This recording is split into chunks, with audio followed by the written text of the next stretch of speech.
So there's one other person called Ortwin Wen. Could you please rename yourself?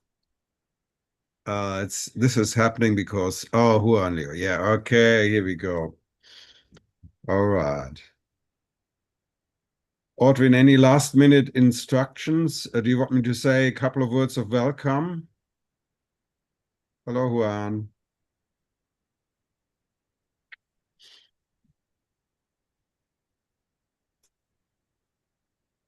Ortwin, you're muted.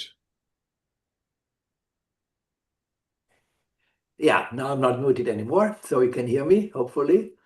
And yes, I don't think, I think we exchanged everything. I mean, I know that, I talked to everyone, I have 10 minutes time for the presentation. Uh, I don't see Reinhard. Is he not here yet? Apparently not yet. No. Okay, I hope he's still coming, but yeah, he said that he would come. I mean, he was, and I sent him also the link, so he should be all set. And we keep the order that we had, discussed. So I would first, Thomas, you would be first, and then we would go into Go Yi, give an introduction also to the journal, and then we would have it to Juan. He would then introduce a concept, and then we would have Reinhard if he's coming, and then Pia and Jonathan would be the last one. All right, we're now on time. Would you like to wait another minute or so, or? Let's wait 1 minute. I'm just a little confused that Jonathan is not here either, right? That's strange, because he said he would come.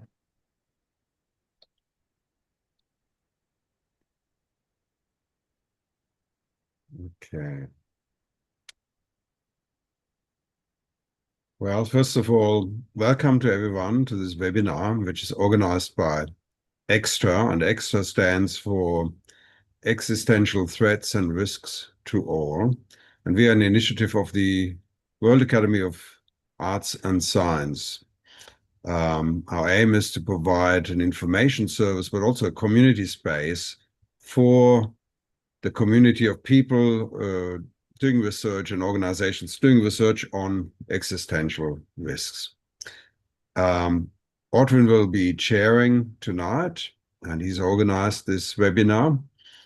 And Ortwin, am I first to give my paper? Is that right? Should I go ahead? No, yes. Well, first, I would also like to say hello to everyone. I'm very glad that you joined our webinar. And the topic today will be that we will talk about polycrisis, which is a new word, which basically means that a lot of different crises interact with each other. But we'll hear more about this during our discussions this afternoon or this morning, depending on where you are. Secondly, we are talking about systemic risks, and systemic risk is also not a totally new term. It was basically initiated during the bank crisis in 2008, saying that the whole system, financial system, would be under jeopardy if special things were happening, and that the whole systems in its own existence would be really challenged. We also see systemic risk in a little different definition, which means that other systems are being affected. And so in that sense, this is also a way that systemic risk could be defined. Well, we'll talk about this much more. We have very distinguished speakers today, and I will introduce them, each of them, when they get up for their presentation. In advance, we have made a very clear agreement that we'll have 10 minutes for each. We'll don't have questions in between, because otherwise we'll never get through.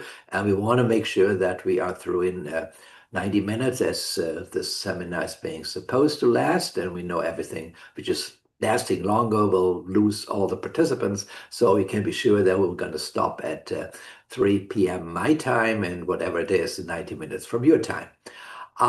So first, it's a special honor to me to introduce to you the person who has already said some welcoming remarks, and that's Thomas Reuter, and he is a professor of anthropology at the University of Melbourne. He's also, the Spiritus rector of the Extra Group, has many, many affiliations, which I don't want to mention because then it would take all the 90 minutes. And but he's also our liaison person to the World Academy of Sciences. And I'm very glad, Thomas, that you have the time now to join us, and you have your 10 minutes now. Please go ahead. Okay, I will share my screen. Okay. No. Okay, can you see my screen? Yep. Hold on. Yes. Yes, we do, and we also see you. All clear. Okay. All right. So I'm going to take a very empirical angle. I'm an anthropologist. My work has been mainly in Indonesia, and I will talk about food systems, which has been my research for the last 7 years in Indonesia. And they are very good illustrations of the systemic nature of resilience and risk. And when we talk about polycrisis, we often think that the interactions between different risks are causal.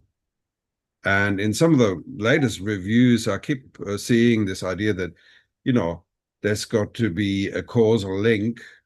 Let's say in the case of food, you might think that, a water crisis is directly linked to a potential food crisis because water is essential for agriculture.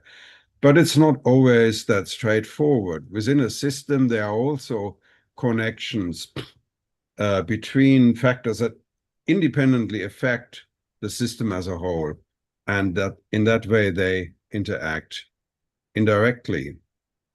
So when we talk about food security or food security risk, and any other form of human security, these are that arise from their systems feature. Yeah, so any kind of risk or security, that balance is a systems feature. So from my perspective, there's no single threat or crisis, and there cannot be a single solution either. So if you look at food systems as an example, we want to understand them holistically, I think we can only do that by viewing them as fully embedded cultural material subsystems within a wider system, social, cultural, political, historical, but also natural system. Some people speak about human ecology. And because it has a human element, there's also a moral or an ethical element. Now, this model here of a food system was designed by a fairly cutting edge agronomists. That's actually from the UNEP e-risk report. And it may seem complex, but it's nowhere near the full complexity of food as a system or as part of the system, nowhere near yet. Some of the things that are, oh, sorry, there's something missing here. Hold on. No, that's fine. So some of the things that are missing are have to do with I've already mentioned, such as political risk. Yeah, political changes can affect food systems dramatically. But there are also such things as, demand is related to population growth, to demographics, food habits, what people eat, what kind of food they eat. For example, the fact that as hundreds of millions of people were lifted into the middle class in Asia, meat consumption rose dramatically. Then there are supply risks that are not really properly acknowledged.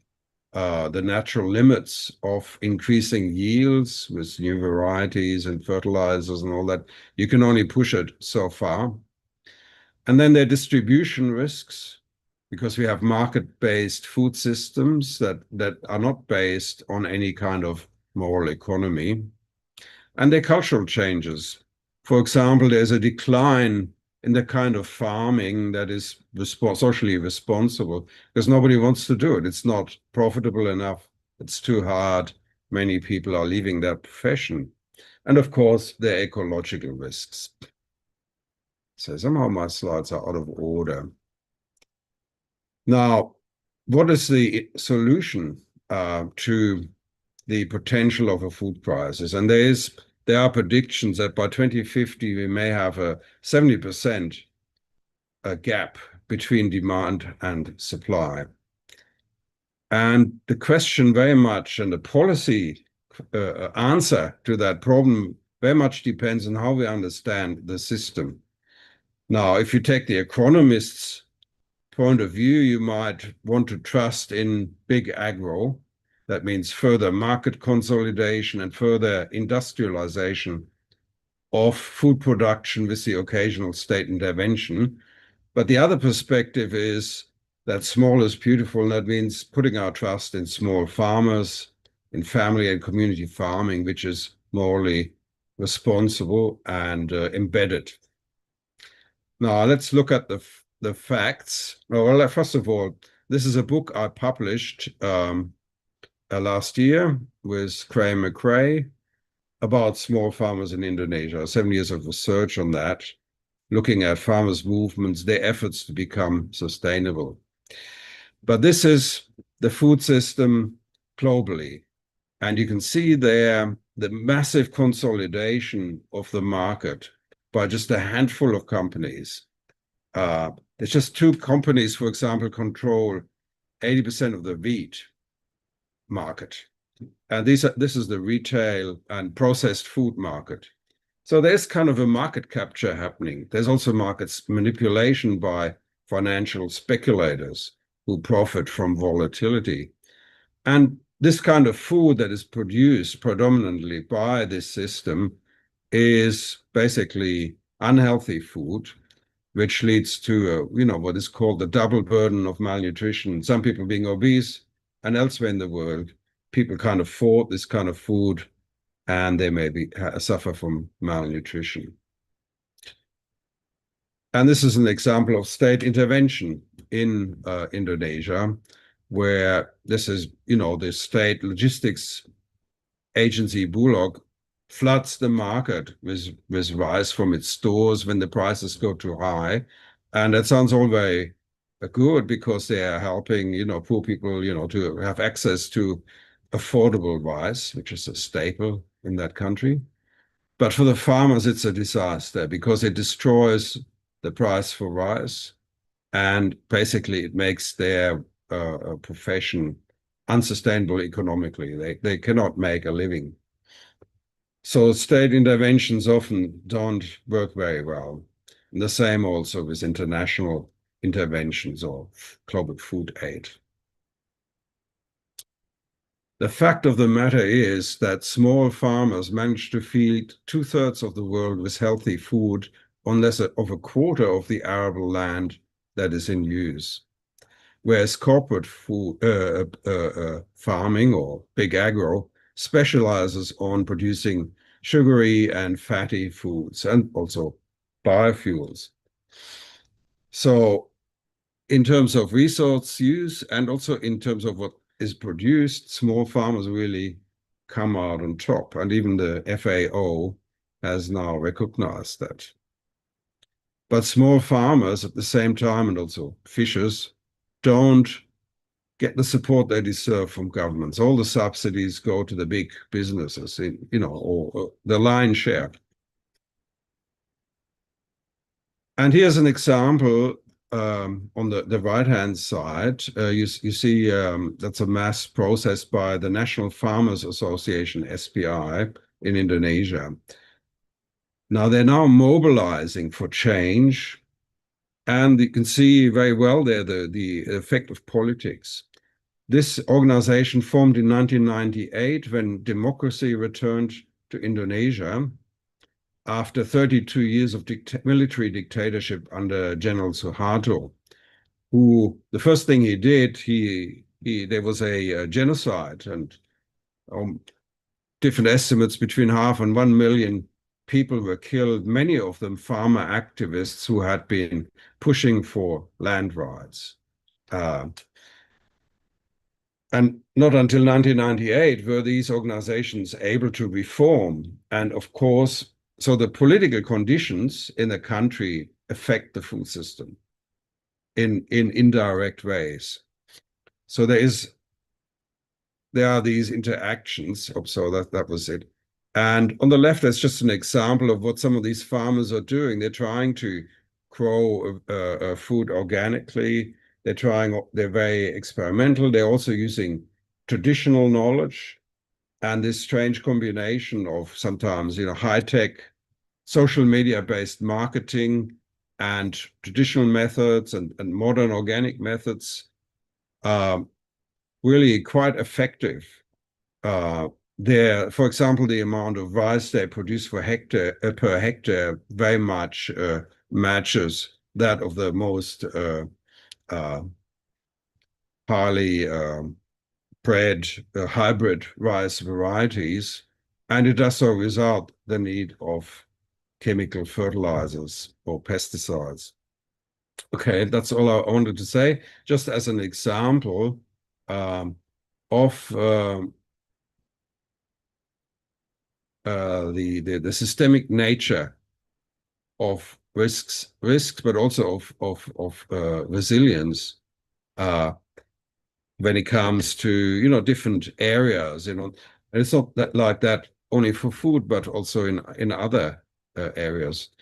For example, there's been a very important paper commissioned by the International Science Council, on whose executive I served for some time, and about the interactions between the SDGs, which is kind of the flip side to the interaction between different crises. And it's clear that these interactions are multifaceted and highly complex. And basically anything that's happening in a system affects everything else, not to the same degree. There's structure in it. There's such a thing as proximity and distance.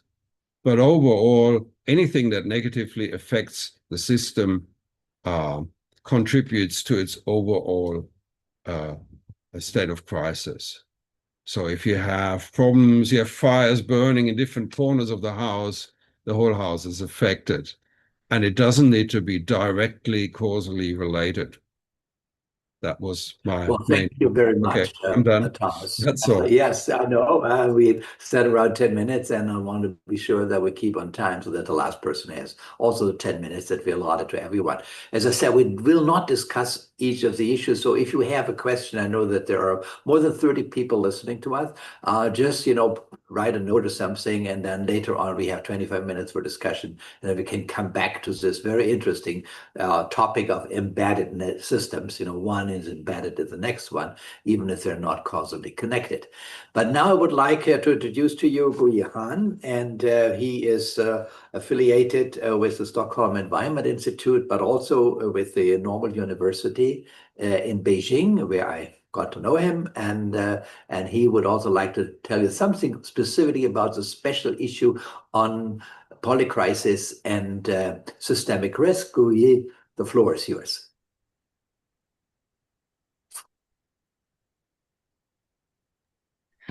Thank you very much, Otwin. You can hear me now, right? Yes. Yeah, I try to share the screen. I guess it's not in the... Did you see it? It's not in the presentation mode, but it's fine. And I think we can see it well. Yeah, now it's how about presentation. now? Yeah, wonderful. Okay, so my part is very straightforward. And Audwin has asked me to basically give a quick introduction of this special issue because following Dr. Reiter's speak, most of the papers you will hear today is part of this special issue. So I'll just use those 10 minutes to inform you a little bit about the journal. Treat that as a advertisement, and then say a few words about the international symposium we organized together. We, in this case, is the BNU, the Beijing Normal University in China, and EASA, which I hope that Reinhard will show up, jointly organized under the intellectual leadership of Otwen, among others, in Beijing, which set the context for the special issue. And then, of course, I will say actually very few words about the special issue because you're going to hear from quite a few of the authors. So the journal is the International Journal of Disaster Risk Science. This is a journal started in 2010. So today it's just about a decade and a half. Has been a rapid growth.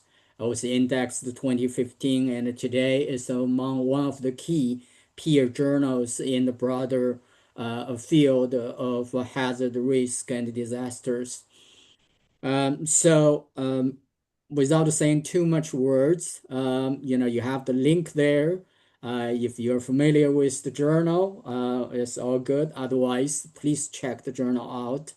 If I say one sentence among the peers, this is the one we still try to really focus on this niche of integrated disaster risk studies and the hammer that integrated very wholeheartedly is also in that very spirit. In the past 5-6 years, the journal has been particularly promoting the thinkings and following the rapid dynamic development on the notion of systemic risks.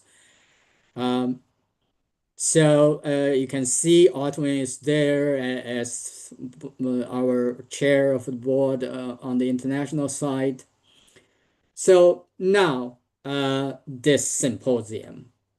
So this is organized the last year in May, and quite a few of our speakers were there. It's again, as I said, it's co-organized by the Beijing Normal University and EASA.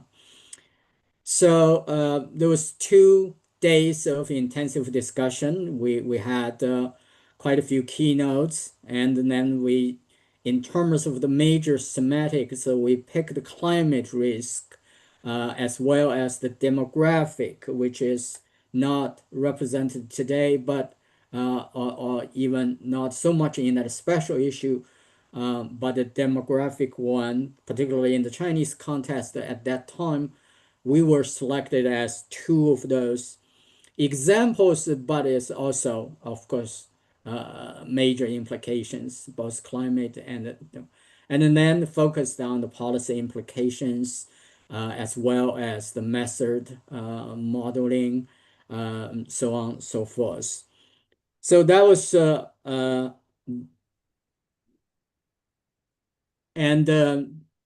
this is a bit of a flavor for we have quite a bit of international presence. So we also, particularly in China, the symposium with another objective is also to awareness raising, and it's try to bring the topic really into the universities, into the various research settings in China.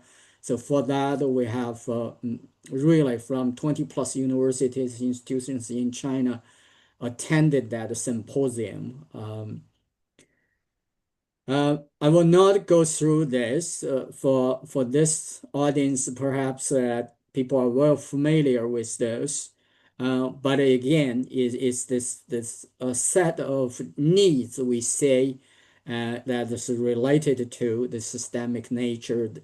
Either we call it a systemic risk or increasingly the polar crisis, has calling for a sort of integrated approach, and both in terms of assessment, measurement, and it's all the way to governance. But yet at the same time that people seems confused and still fuzzy, even at the conceptual level for many of those terms, so on and so forth. So that has led to this. After, this is old slides. immediately after the symposium, we sort of say there's a few general level of reflections. One is actually very clear, this high degree of consensus that everybody recognize this is something now we must pay attention, it's coming up. And it's quickly emergence with that is this variety of conceptual frameworks and modeling tools, so on and so forth. But how exactly those can be used, applied to be really policy and governance relevant, still where we say most of challenges remained.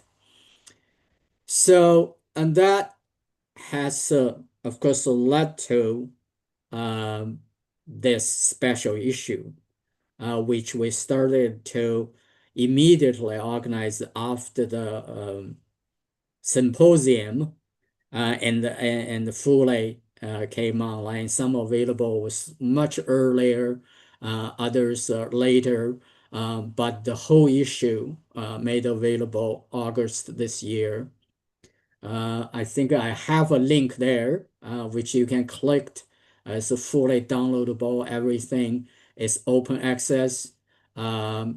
So this is my last slides. This is the 14 contributions collected in that special issue, including full-length research articles, which you will hear few of them, and also commentaries and forward, for example, from our Director General of EASA, so on and so forth. So that's just a very quick introduction. I hope I didn't overuse 10 minutes. Thank you, Otwin. Well, thank you very much, Goyi. And I think it's a very good introduction to what we will discuss this afternoon and this morning or this evening. And it also gives you an overview. I mean, if you look at this special issue, there's a lot of different topics being covered. There's a general overview in the beginning, of which we will start in a few seconds, but also some very specific topics that are being covered. And it's all open access. I think that's a nice thing about it. And so you can just download it if you want to. Okay, so having said that, we can go to the first paper on that special issue, which was co-written by Huan Liu. She is already started preparing herself for her speech in a minute. And I was also co-author on this one. And this is giving you a kind of overview about assessment, governance, and communication, and as the introductory chapter to the special issue. I'm very glad that Huan Liu is with us. Huan Liu is now a professor at South China University of Technology in Guangzhou. When I met her, she was still a professor at Kyoto University, where we had a wonderful acquaintance, and I was very glad to have met her there because then we co-authored this specific paper. And now, Juan, it's up to you to tell the audience a little bit more about polycrisis systemic risk and what it means for assessment, governance, and communication. Thank you very much. The floor is yours. Thank you very much for the introduction, Professor Ring. Can you see my screen? Yes, we can see it. Yeah. Yes. Hello, everyone. It's my great pleasure to join this seminar. And my name is Huan Liu. Today, I would like to introduce the review paper co-authored with Professor Otwin as IJDRS on the topic of polycrisis and the systemic risk assessment, governance, and the communication. So the main contents include 4 parts. As introduced, the focus of integrated disaster and research have evolved from isolated analysis of specific hazards to a comprehensive exploration of interconnected and interacting risk. So the concept of polycrisis and the system risk highlight how multiple crises or risks can cascade, amplify, and entire system. So our review paper bridge both concepts, outlining the and the differences and implication for assessment, governance, and communication in an increasing complex and interconnected world. So to start with, our review paper summarize and review the definitions of and concept of both polycrisis and systemic risk. The table here is the summary of the review of polycrisis. From the definition, we can summarize the 4 common dimensions for understand and address polycrisis that are interconnected, complexity and uncertainty, temporal and spatial dimensions, and the systemic impact. In addition, we also review the current definitions of systemic risk as shown in the table here. And there are also 4 common properties of systemic risk that are extremely complex and dynamic networks, highly nonlinear and cause-effect relationships, causal process, and stochastic relationships. Based on this, we have the common and differences of these 2 concepts. So both concepts deal with the complexity and the interconnective of risk, but they differ in emphasis. So systemic risk focus on the potential harms within a system, where the polycrisis emphasize the realization of interconnected crises across multiple systems, also involving coincidental but interacting impact. And in the face of polycrisis and the systemic risk in the area of assessment, governance, and communication, 3 very important risk areas also faced with more challenges. As for the risk assessment, the challenges mainly include the interconnected risk, nonlinear dynamics, emergent properties, and the data limitations. As for the risk governance, the main limitations include the fragmented and the siloed structures, high uncertainty and rapid changing demand, and also to governance in face of diverse stakeholders as well as the resources constraints. In terms of the risk communication, the main challenges are the complexity and the uncertainty make the situation more difficult, and the misinformation and the rumors spread rapidly during crisis. Also, the media and the technology broad reach, but still remain managed. In addition, the culture and the counteractual factors also affect trust. Based on these challenges, we wish to review the current traditional risk assessment method and summarize the main challenges, difficulties, and the deficiency of method, and to propose the appropriate method to address systemic risk in polycrisis.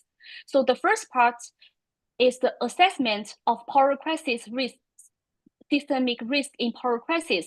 The traditional risk assessment method mainly include 4 steps that are hazard identification, exposure assessment, vulnerability, and damage estimation.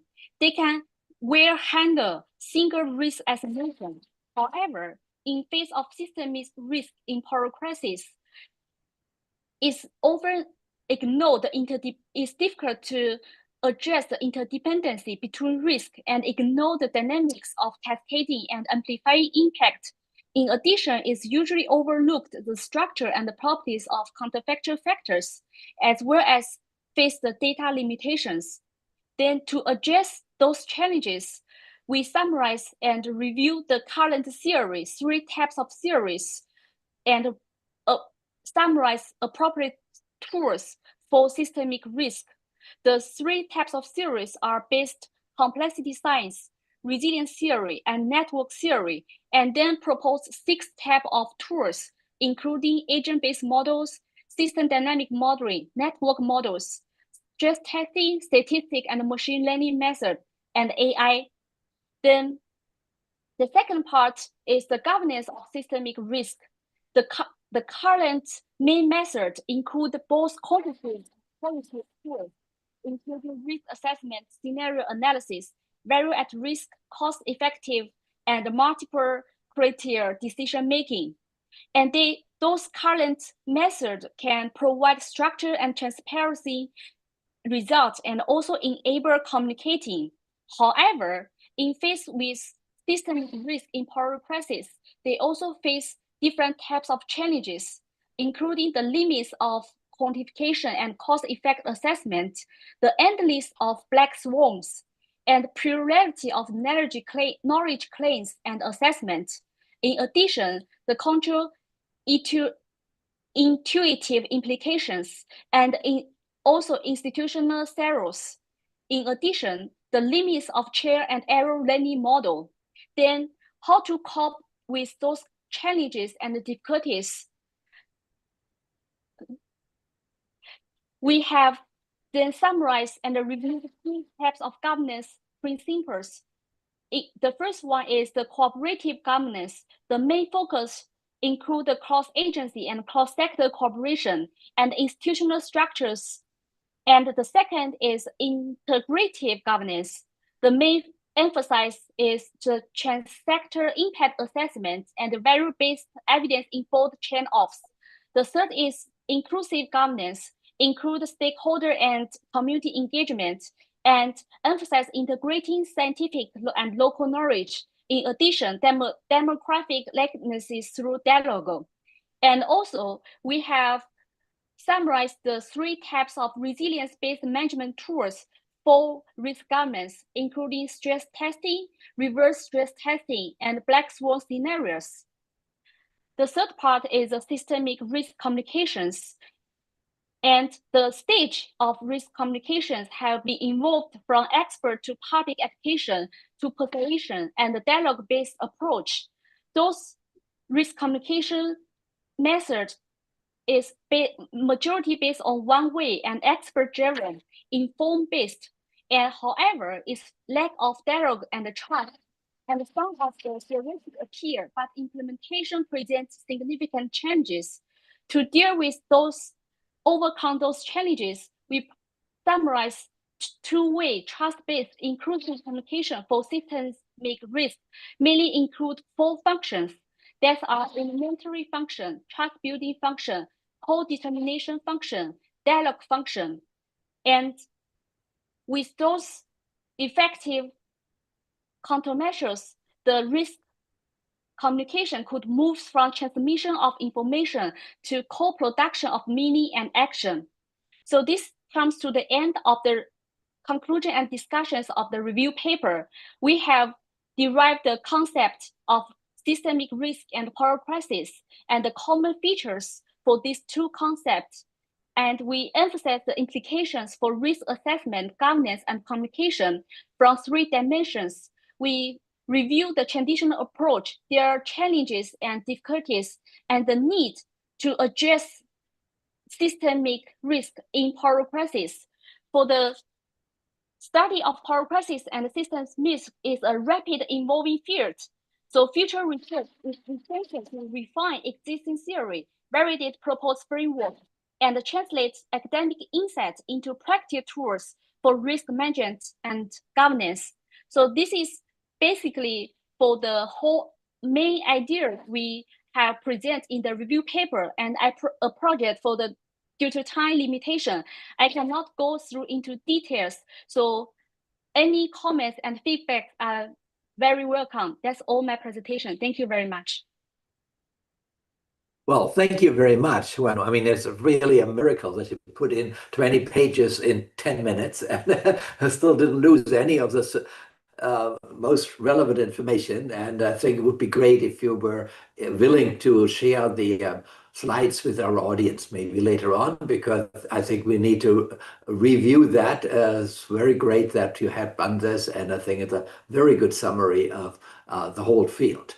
Okay, now I'm really glad that Reinhard Meschler is here. We had a little bit of trouble to getting him into the list of the speakers to promote you because you were already on the list of discussants, but not on the list of speakers. But now we have done so. And I also asked Lorenzo or the host to make sure that your slides are being put up. And I just want to introduce to you, Reinhard, just briefly to you. Reinhard Meschler is from the Institute for Applied Systems Analysis in Luxembourg in Austria, IASA. And EASA was also a co-sponsor of the conference. And Reinhard has been working on issues of polycrisis and systemic risk for many, many years. So I'm very glad that he could join us today. And Reinhard, you have your 10 minutes now. Yeah, thanks, Otwin. Thanks, everyone, and greetings from Vienna. Hope you can hear me fine. Indeed, I'm having some with my laptop, and so thanks for Lorenzo for flipping the slides. The context of my presentation is about climate change and disaster risk, and we know there's a big problem. And we got the climate conference in Berlin starting, but we're not seeing the action that's occurring. So climate is part of the polycrisis. Polycrisis is about intended crises, but it's also unintended crises. Climate change is, of course, one of these unintended crises, negative externalities, one could argue. So that's negativity and doom and gloom. And the question I'm pursuing in this paper that I've done actually with other colleagues, so Pietro Sefrowski, Pat Patil, Stefan Hochreiner, and Roman Claire-Rock at IASA, has been maybe a little bit wishful thinking. Are there not positive externalities? So is not something happening that we don't plan? Is this not happening us for the climate crisis? Certainly wishful thinking, you could argue, but maybe there's a glimmer of hope. And I got a few slides, maybe too many, to try to get you into that. And Lorenzo, if you go to the next one. And we go quickly with the slides. Yeah, I go quickly. We know, so climate change is happening. Mitigation is not happening sufficiently. Adaptation is happening all over, 170 countries, many cities doing it, but it's not enough, and it's reactive, fragmented, small scale. So we need some systemic response. We need to up the game. And how can we do that? Lorenzo, maybe the next one, please. Yeah. We need to up the game, not only from a research perspective and a policy perspective, but also from practitioners' perspective. We work quite a bit with the Zurich Climate Resilience Alliance, where we work at community levels. And here we're trying to instill change and helping with better managing risks. But that's only an entry point for further action. And the imperative for our NGO partners that you see on the right-hand side is creating better lives and livelihoods. So there is something in that also, like how do we create a better world with deliberate action on disaster risk? Go to the next, please. Maybe positive externalities, little slide here, maybe a joke. We are clearly not there, right? But so can we not create a better world that is with unintended, that we take intended actions and unintendedly we do many things. We create many outcomes that help to make a better world. Unfortunately, we're not seeing that as much, but that's maybe like a joke on the positive externality framing. There is a bit on the mitigation side, on the climate mitigation side, but little on the adaptation side. So I guess the question we are asking is, can we not go through those positive externalities, maybe call it positive cascades, to avoid going from, as you see it here, from top left to bottom right, so from managing disasters to collapse and forced migration and stuff like that? Can we not go backwards? Is there not a mechanism? Is there not a channel that helps us to deal with high-level impacts and risks? So that's a busy slide. Happy to share it later, but maybe you just move to the next one. And that slide was, of course, intended to, maybe if we go to the next, Lorenzo. So that's, of course, a notion of systemic risk, the positive cascades and negative cascades. The context being decision-making on resilience. So that's well established. Many people have shown there's a high benefit-cost ratio to taking action on risk reduction. That's super nice, but it doesn't convince the policymakers. So do we not need to go bigger into like a socioeconomic case for multiple resilience dividends? Next slide, please. Oh, it's a bit on the clicking, right? We go to the next slide. I can also just keep talking. So that invokes the triple resilience dividend framework. That's basically taking 3 lines of action. And the second one is unintended. The first one is direct risk reduction and climate adaptation. That's well understood, but it's not making the day for policymakers. We know that pretty well, and that was my first slide. Number 3 is the co-benefits. So if we build a house that's flat-proof, we can also make it zero carbon. The second is the positive externalities. By taking deliberate action on 1 and 3, can we not create positive externalities? and that's the second dividend. So that's a sticky point. And our contribution has just been to frame it as positive externalities. This triple dividend has been around for quite a while, about for 10 years, I would say. World Bank, ODI, LSE, and also YASA worked quite a bit on these issues. But we would argue it has not been understood as a positive externality framing. Maybe that helps to raise awareness. Next slide, please. So that's schematically showing that. What are the channels? By taking action on the first dividend, we can change risk profiles of people. So if risk is taken out of your system, arguably, people would make better decisions. Households and communities, maybe cities, would make better decisions. Could also involve insurance and social protection. If you're financially protected, you may be willing to go from risk averse to risk taking, make better decisions, increase outcomes, increase development outcomes. There's another channel from improving socioeconomic outcomes through co-benefits. So the safer housing, the safer and zero carbon housing may increase your outcomes, socioeconomic outcomes. If you're safer and richer, you may also be willing to take better decision on risk. So that's in a nutshell the framing here. Next one, please. Yeah, here's a little just a schematic. It's also about systemic interactions, right? Urban, linked to agriculture, to trade and services. So there's an interconnected issue here. So like a spatial and systemic across systems perspective. And this is a busy slide set, as you see, so I'll leave it at that, just showing that. This is just one link into the systemic risk discussion. Yeah, so we're making that case, and what's the evidence and what are the challenges? So there's many. We will argue the epistemology is important. The framing as positive externalities is important. Then it's important to create further evidence and look into the evidence from local to global. There is some evidence, but it's not massive. I'll go into the evidence now, please, for the next slide. Yeah, here's a little bit summary also.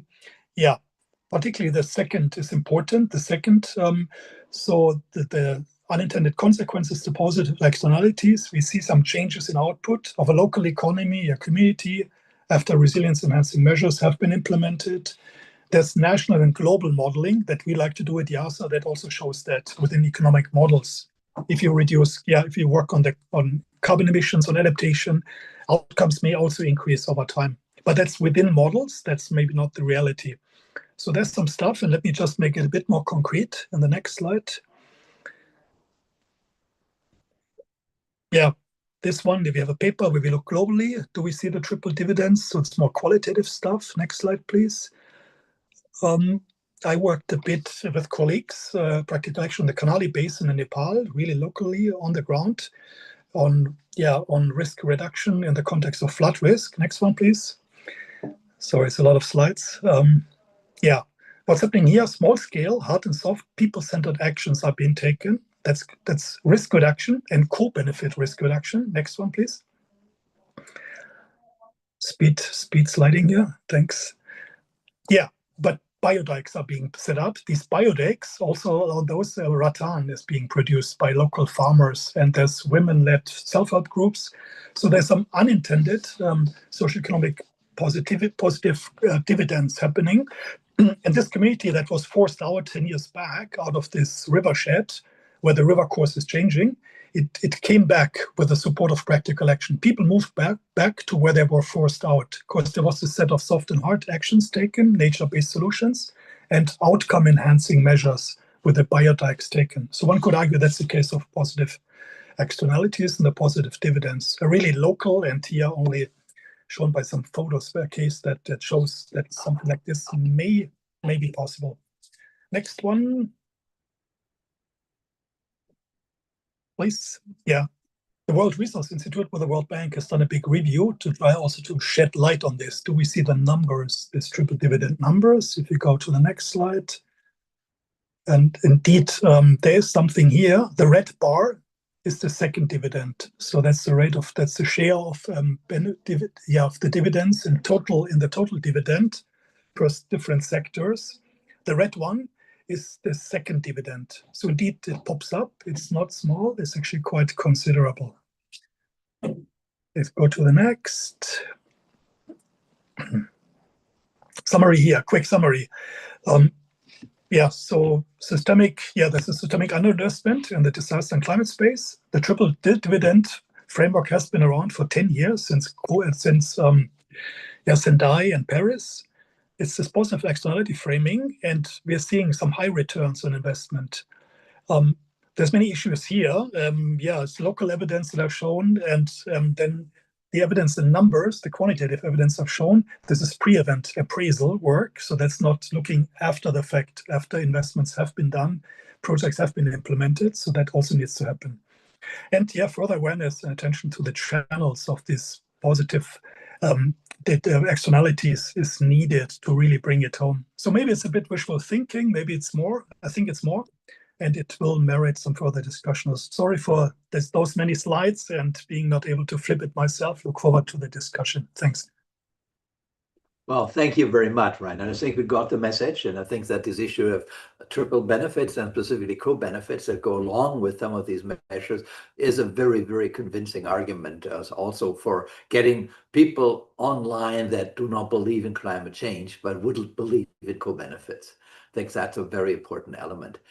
Now we're getting to the next speaker, and I'm very happy to introduce to you Pia Johanna Schweitzer. She is with RIFS, the Research Institute for Sustainability at GFZ Science Center, part of the Helmholtz Association. Pia is the head of the Unit for Systemic Risks. Actually, I was working at that institute before I was retiring, so I know Pia very well. And I'm very happy that she will also address a very specific and I think crucial issue, which is social equity. And Pia, your floor is yours. Thank you very much, Otwin. It's a pleasure to be at this webinar. My talk will focus on the issue of governance and also how to bring normativity and equity considerations into governance of systemic risk and polycrisis. I'll start out with an overview of our starting point for systemic risk, and sort of implications for governance in this paper. So I'm presenting two interlinked papers. The paper in the special issue that is being presented today builds on this publication actually with regards to how normativity and ethical considerations can be brought into resilience thinking. So our starting point on the issue of systemic risk is that here sort of systemic risk is the risk or probability breakdowns in an entire system which provide essential functions for society. So the question here is, what is essential? What does that mean? And who says what's essential and what can be what could we potentially do without? A key risk driver here is the connectivity between systems, and that then causes ripple effects to affect systems beyond the domain in which the risk event originally manifested. So that speaks to the definition that Otwin also mentioned in his introductory talk, that this is about not only system failure, that we look at one specific system, but also in nested systems and cascading and transboundary effects across systems. Now, for the issue of governance specifically, and tailoring governance approaches to these specific characteristics of systemic risk that need to be taken into account. Of course, the usual suspects, which is the complexity, the interdependencies, but then also much more difficult to tackle the transboundary and cascading effects. And tipping points nonlinearity, also something that you come across often in the literature, and for governance, especially in decision making, how to potentially anticipate or at least, delineate when we reach tipping points and what could we do about that. Another aspect that is less well researched, I'd say, is the question of the perception and the mental representation of systemic risk with individuals and societal groups, that then also contributes to a lag in policy making and how to address this temporal component that we often see between sort of the manifestation of systemic risks, or also the slow onset creeping systemic risks that materialize much later, and also not necessarily in the same geographical area as the risk's origin, which of course for governance, when you think about decision making, is a huge issue. So that means that several aspects stand out for governing systemic risk. First, the complex interrelationships. Here, sort of this modular approach and system thinking, of course, is important, that you'd have think not only long and hard about what is considered as the system and how to draw system boundaries, but also think iteratively about how these transboundary components. Then another crucial issue, of course, uncertainty, not only about causality, but also about potential outcomes, which then for the governance of systemic risk, again, speaks for iterative and adaptive approaches, rather than one size fits all, but rather sort of a continuous revisiting of the underlying assumption, which then, of course, has implications for the specific resources and also the time frame that is allocated for these governance procedures. It's very difficult along the lines of the issue of deep uncertainty, how we can sort of differentiate and compartmentalize a specific problem and deal with that if we need to think in iterations and a continuous reflection. So it's kind of like this question of when can we with reasonable confidentiality say, okay, we have come to a sensible solution that is acceptable to people. Which then again feeds into this issue of ambiguity. This is about the interpretation of outcomes. What does it mean for whom? And how can we come to decision making and sort of a reconciliation of these issues based on inclusiveness and also co-creation? This is the starting point, the premise.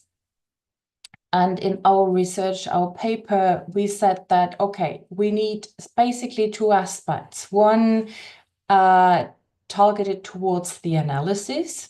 And here, especially the interdependence between sort of what we've here termed system 1, 2, and 3. You could also build more systems, of course, but the nested the idea of nested systems, where we not only look at the risk emitting systems, but also institutional arrangements, risk regimes, regulation, other societal factors, in addition to societal risk controversies and the cultural settings and sort of how they feed into each other and link with each other is important. And that then coupled with an iterative, reflective process of risk governance that would allow us to revisit our initial premises. This is then based in a participation, communication, and continuous reflection. Which leads us to the question of, okay, this continuous reflection and iteration, especially about the normative underpinnings, how do we do that? And sort of should we then, because we said that, okay, because it's a never-ending process, wouldn't we rather look at resilience, building resilient systems? Because in an age of polycrisis and in an age of systemic risk, it is nearly impossible to eliminate systemic risk. because this interconnectivity is how our current systems are structured. Sort of shift the focus on resilience. And here, this is the paper that we contributed to this special issue. Shout out to my co-authors, first and foremost for Benjamin Hofbauer, who spearheaded this initiative, and other colleagues from the RIFs, but also colleague from IASA, Stefan Hoch, Rainer Stiegler, and others from our current Horizon Europe project directed. Here, the focus is on resilience and justice, because we said, well, the functionality of systems, that they provide something that humans value to society, this value component, we need to tackle with that and deal with that somehow. Several aspects with regards to justice stand out that raise critical questions for governance. First, the question of distributive justice, who gains or loses from specific measures. Then also procedural justice, who participates in the decision-making, especially important for our work on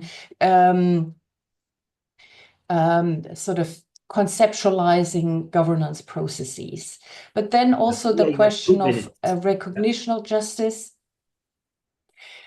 Yes, can I just about got it. Thank you. About identities and experience and how can we acknowledge those. Lastly, ontological justice about which assumptions actually count and what does it mean for our systems and for our society to flourish.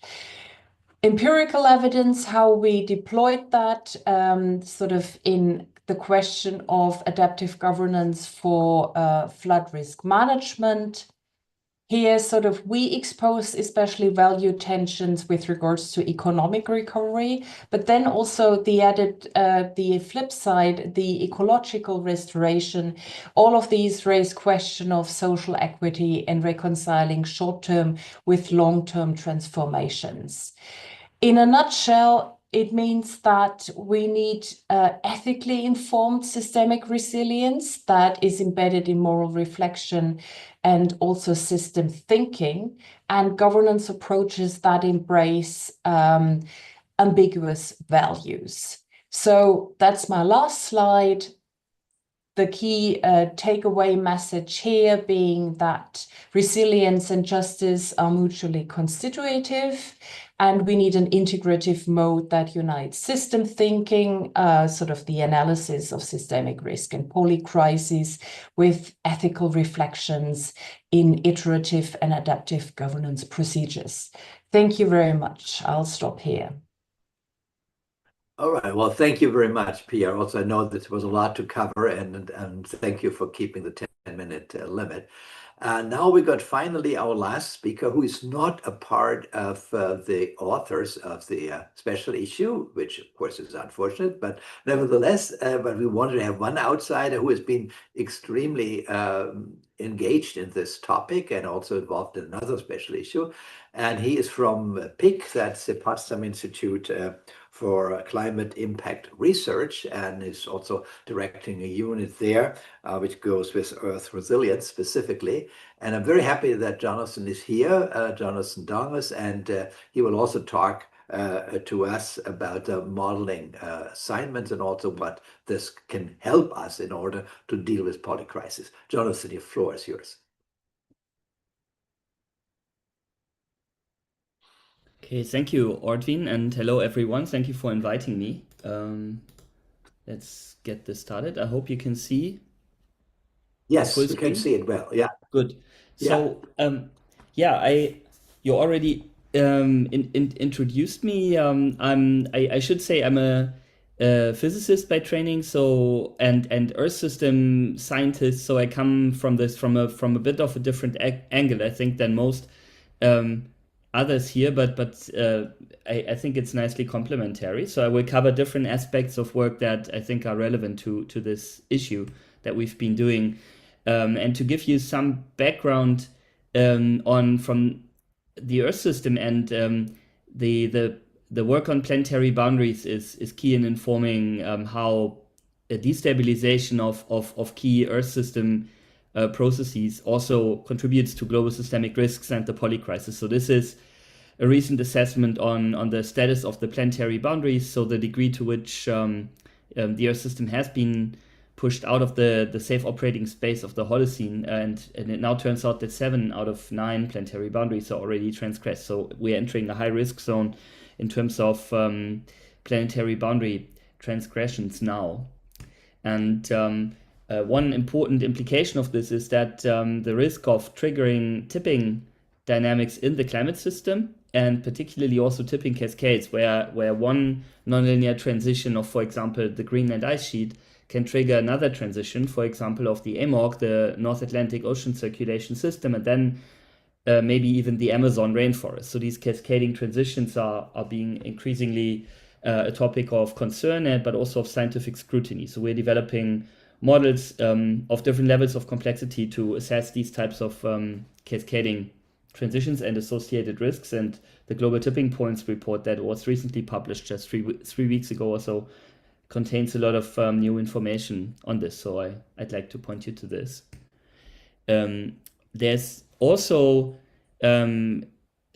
so-called negative social tipping dynamics that have been identified in human societies that can result from and can reinforce further Earth system destabilization. And these include so-called social tipping elements like the socio-psychological system, human settlements, political system, and financial markets, and different dynamics in these systems like financial crisis, conflict, displacement, enemy, radicalization, and polarization. Just to point out a few that we've covered in a review paper that was published last year. So again, here these dynamics are interacting and not in isolation. So it's another important concept, I think, are so-called Anthropocene evolutionary traps. So this takes a bit more of an evolutionary angle, and it starts from the concept of non-human evolutionary traps, like the inability of seabirds to distinguish plastics from true food. So they eat a lot of plastics and then basically starve because their stomach gets congested. There are also evolutionary human traps, like our high, affiliation to sugar or alcohol or other things that are kind of evolutionarily triggered but turn out not to be good in an affluent state of society. And then finally, more on a societal high level, Anthropocene evolutionary traps that, for example, escalating risks of conflict or also the inability to mitigate anthropogenic climate change. And these traps consist of feedback mechanisms that connect different parts of what we call the world Earth system. So the Earth system of biophysical components connected to human societies, and it's important to identify the feedback loops that connect these different parts. And a lot of different mechanisms have been identified in the literature, and we tried to do a synthesis here in this paper led by Peter Søgaard Jørgensen from the Stockholm Resilience Center, and turned out that many of these trapping mechanisms exist, and unfortunately they are also interacting, and many of them interact in an amplifying way. So there's really these trapping mechanisms that are one important part of understanding polycrisis and global systemic risks. But to simplify it again a bit more, this is from a perspectives paper that was published a couple of years ago. But it's really about, in my work, trying to understand the interaction of the climate ecological crisis, institutional political crisis, and technosphere crisis. Of course, on my end, with a big focus on the climate ecological crisis. We've done, and I wanted to bring this up here, Ortwin. This was a nice effort we did in this, published in this other special issue on the causal mechanisms of crisis entanglement, together with Johan and Ted Homer-Dixon and his team.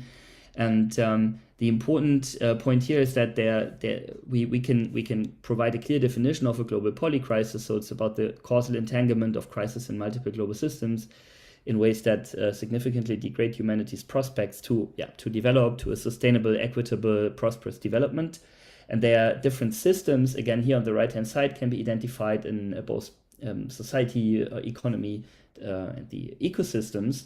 And there's different, again, mechanisms that can be identified and studied to better understand and disentangle how different stresses, triggers, and crises interact in such a global systemic risk or polycrisis situation. And basically, they're quite, for example, a stress is of course can cause a trigger. So slow processes and fast processes interact to create a crisis, but there can also be a feedback from the crisis back to the stress and to the trigger, potentially enhancing these stresses and triggers and making the situation overall worse. So this would be an example of an amplifying feedback loop that creates a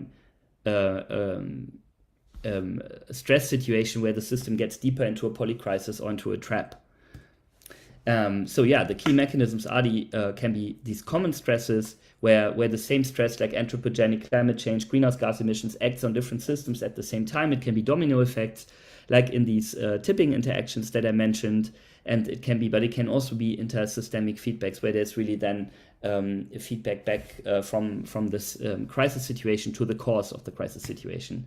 And one example we use in this paper to illustrate this is the situation of the past maybe 5 years, where different effects have led to the pandemic. So this is a situation in the health system, but this has then cascaded into changes in economy, like labor shortages, changes in the financial system, leading to inflation, and then to the potential for a global financial crisis. So here, cascade from the health system to the economy, also mediated by changes in transportation and communication, which then in turn has cascaded, or one can argue has maybe part of the explanation is it has cascaded also via breadbasket failures, extreme weather events, decline in state governance capacity to civil violence in low-income countries, and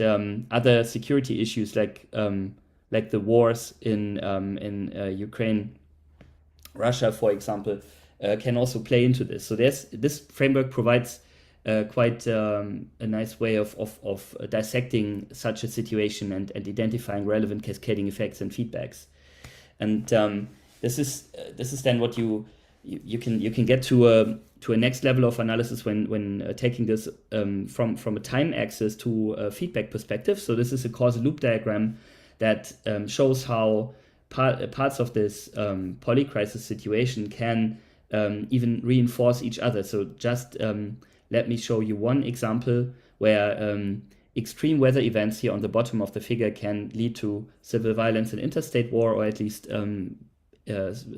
increase the likelihood of those or increase the severity of those, which in turn can lead to nationalist and anti-globalization movements, which in turn can lead to a decline of international cooperation, leading to weakening international climate governance, again, at some point with a time delay leading to more extreme weather events. So there are a lot of these types of feedbacks among really different systems that can be identified and that need to be studied in much more detail. And these can lead to even to situations where we see, of course, cascading effects. I've mentioned that before, but also to something that colleagues here from Exeter, Laurie Leyburn and others have called derailment risk. This is a situation where these feedbacks, for example, again, the increase in climate impacts and destabilization of other natural systems via planetary boundary transgressions leads to higher impacts on human societies, which can have cascading and compounding impacts on society that challenge the ability to deliver a transformational change and to govern the situation, which in turn can impede the ability to reduce emissions and to mitigate the pressures that have led to the problem, which in turn can make the problem worse, right? So here we have a positive feedback situation. It's similar to the one that I showed in the diagram before, which can actually derail from a successful solution of the problem and bring us deeper into an Anthropocene trap situation. So integrated risk governance approaches that were mentioned before by the other colleagues presenting here are really key to deal with these types of risks. And finally, I want to briefly show some modeling tools, just to show you different kinds of just approaches. 1 minute. Yeah, of course, Otwin, thank you. Different approaches that we're using to try to disentangle these situations and model them, to model how these interconnected global systemic risk systems evolve in time, what feedback exists, what their relative strengths is, and what are critical intervention points that can into these systems where governance can have an impact. And these types of approaches range from system dynamics modeling, like in the FRIDA dynamic integrated assessment model that we've developed in the past years in an EU project called WorldTrans, to agent-based models like the one on the bottom, related to where we did an analysis of Tainter's theory of societal collapse, but in a more modern network science and nonlinear dynamics perspective, which then together these approaches inform our integrated so-called World Earth System model, where we have a hybrid approach bringing together process-based biophysical modeling on a planetary scale of agriculture,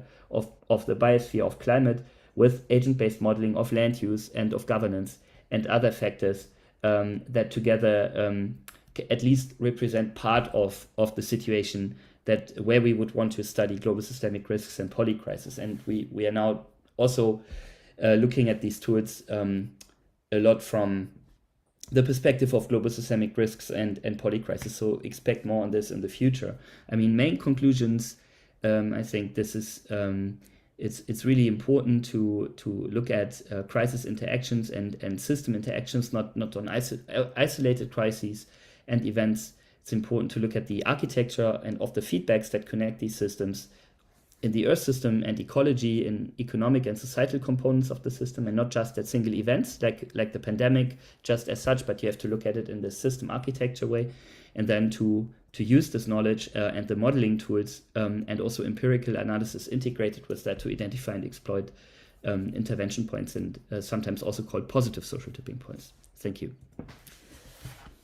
Well, thank you very much, Jonathan. Okay, thank you. And we still have 20 minutes for, or not, 15 minutes, sorry, for discussion. So again, thanks for all the disciplined talks. I mean, you basically kept within the 10 minutes and we'll always lose a few minutes, but that's fine.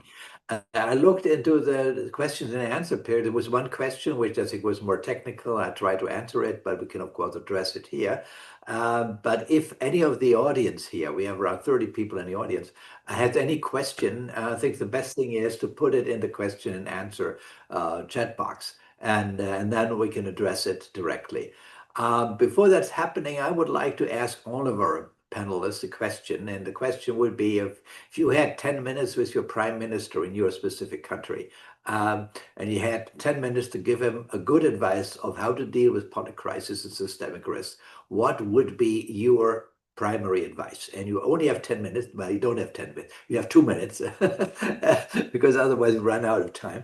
But if you had, 2 minutes to tell him what to do, and what would you recommend the person saying, this is number one thing you should do to deal with this polycrisis and systemic risk thing? And I would try to use the reverse order. So Jonathan, you were up first, and then we go back, and the last one would be then Thomas.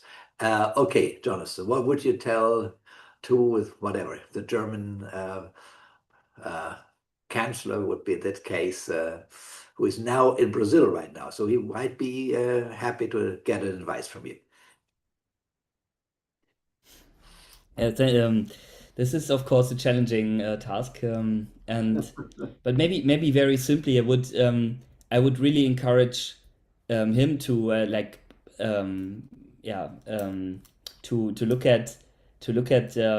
take this advice that was formulated in the special issue and here seriously, to look at governance not less in the siloed way, but in an integrated or even integrative way, right? And of course, the governance seems to me, as an outsider at least, highly siloed in, let's say, in Germany, where the different ministries often have very own agenda and are, of course, often led by a different party, even that has quite different interests, and how so.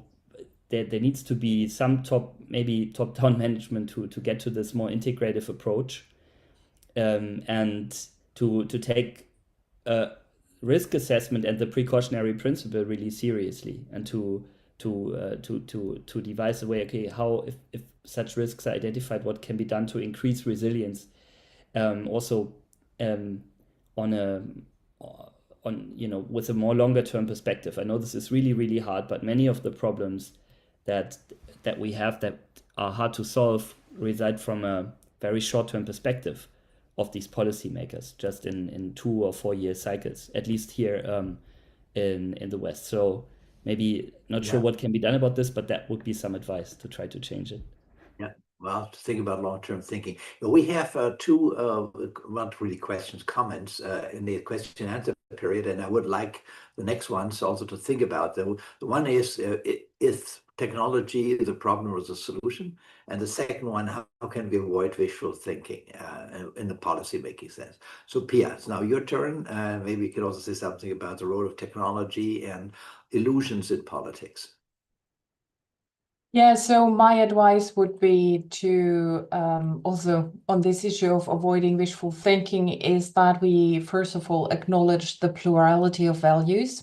So what would count as a positive outcome to some person or some societal group doesn't necessarily mean that this is a positive outcome for another.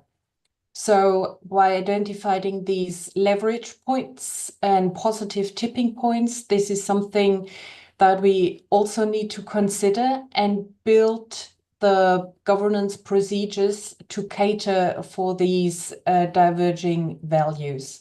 So bringing in the plurality of values into the decision-making and into governance itself. And this is, in my point of view, a key characteristic of modern and living democracies. All right, so it's more inclusiveness, that you really advocate here. Okay, then go over to Reinhard. Also, there was a question by Kirsi Prasad Chaudhry about AI. Could that be a game changer? Reinhard, I don't know if that's up to you, but it also could ask on this later on, because that was part of the paper. But maybe you can also say something to this. Maybe, let me the wishful thinking, because I invited this comment, right? So in my presentation, I mentioned the positive. This is a bit wishful thinking, but that was a bit negative. So one could argue, and now I'm looking at Otwin, and so I'm talking to the converted. We need to argue, of course, that risk is constructed, right? Risk is socially constructed. So that's what I meant. And if it's socially constructed, we need to get the narrative right. And then we can change perceptions. Changing perceptions can change in terms of actions. I showed shortly this Nepal. Certainly, I mean, the stuff is not so clear-cut. We're at high level of risk, but they had the impression they're helpless, they're victims, they're victimized, so they moved out. Now our partner practiced them, and they changed they changed perceptions, but they changed also stuff locally. So yeah, wishful thinking, maybe turn it around into more like a positive narrative that you need, can maybe help communities. And so maybe that's one way. Maybe to the Prime Minister or the Chancellor, there's a lot of Germans here, right? I'm also German, so I would also talk to Friedrich Merz. And maybe I steal the response from Jonathan, right? So systemic risk is about contagion. It's about those leverage points that lead to collapse. So we need to understand the interconnectedness about risk, but we can also turn this around. If you understand it, how things are connected, you can also turn it into resilience. So we can also find solutions, and it's not about individual, but it's those systemic solutions that we need to look into. And the thing would be, then what I said in my presentation, stuff is intended. We got geopolitics. Some people intend to disrupt, to destroy, to work towards collapse. We need to totally understand and communicate this, that there's major unintended consequences that come along with that.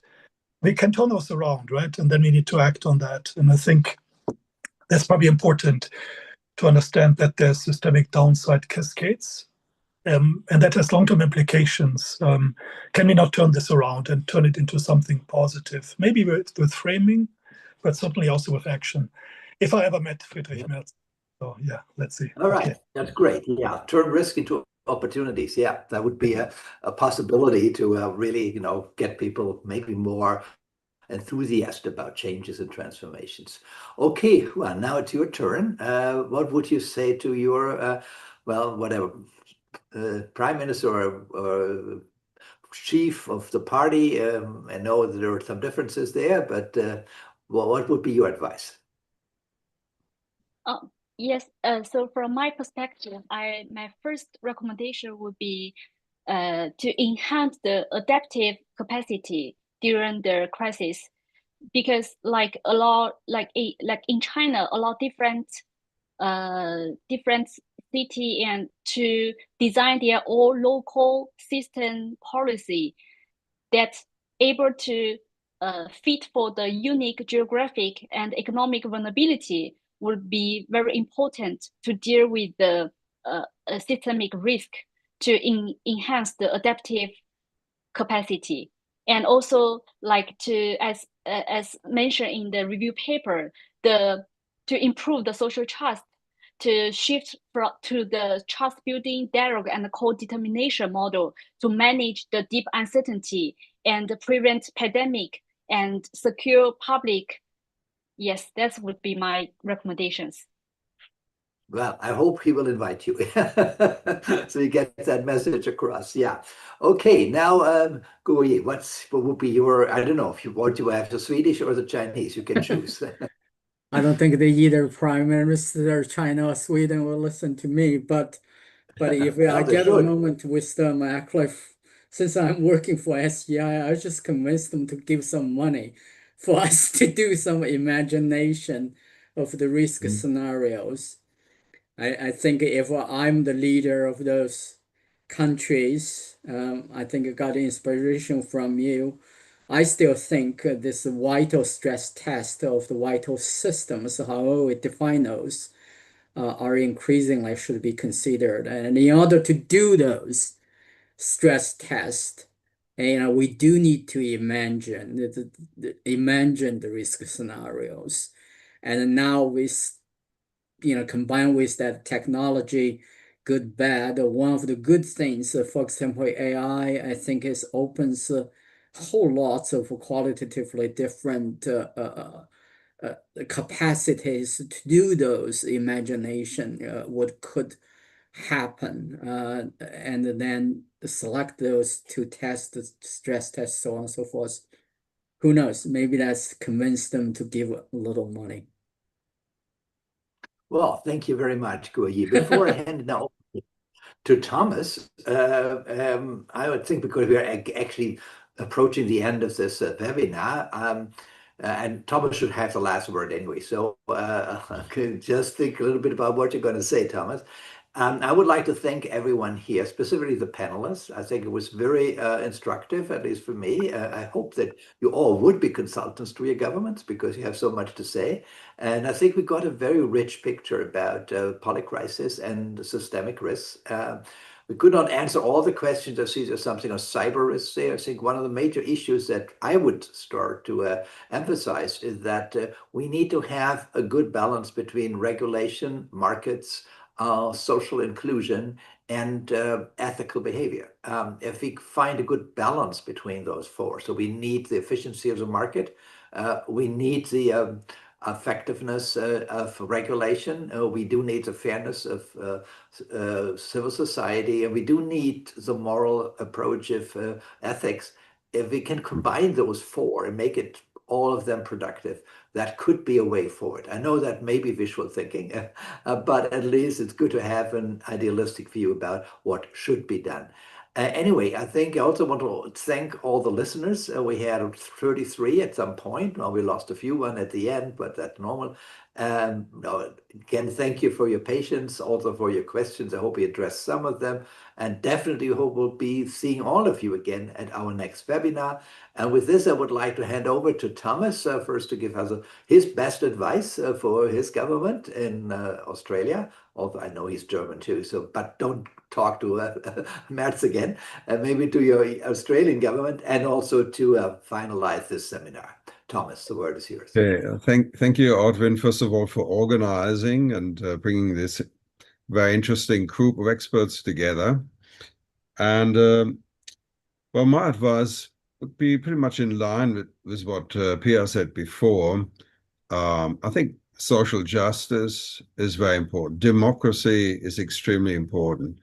The complexity of the social system and with all its different dimensions, political, economic, but also systems of production, the food system that I talked about, and all that interfacing also with the natural systems.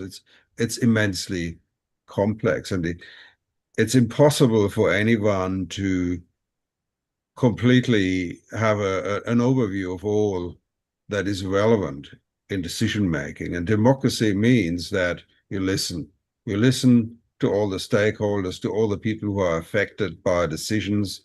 You don't just listen to lobbyists who represent special interests or the interests of the top 1%, but you really need to think about the impact on people and ask the stakeholders, consult, practice democracy, and hear all the different voices, because nobody has the full picture. I wish, for example, in Indonesia, the government would listen more to small farmers, and I've tried to actually facilitate that. The other thing is, though, I think governments also need to take some leadership, and it's very true what Jonathan said before. While we talk a lot about risks and threats to the system, there's the flip side to risk, and that is resilience. When you take positive actions, these also combine and interact and reinforce one another. So that message of hope needs to be put out there. I think governments have a very important role in giving people hope that the future can actually be a future that we choose, that we would like to experience, or we'd like our children and grandchildren to experience. And I think at the moment there's so much also negativity and fear. We see the rise of populism, a lot of dissatisfaction. So I think governments need to really reassure people, not just with words, but with actions, that it is possible to move forward. And the key is justice, cooperation, and consultation. I'd like to thank our participants for attending, and this webinar, the recording will be the video feature of our newsletter, and around that we've built a whole package of special reports on Polycrisis, so a whole collection of the latest and best material on this topic, a number of original articles, and also news, some of the best sort of news stories on that topic. So this is what we do at EXA. We try and provide an information service to help people to inform themselves in a very, concise, quick way. We all have very busy lives. It's difficult to maintain an overview of that very complex topic of existential risks. And we've seen today they all interact, so that adds yet another layer of complexity. And we're trying to bring a lot of that information together in one place. So thank you again, Ortwin, for organizing, and yeah. So thanks, everyone. Okay. Thank you very much. Thank you. Yeah, you're very welcome. Thank you.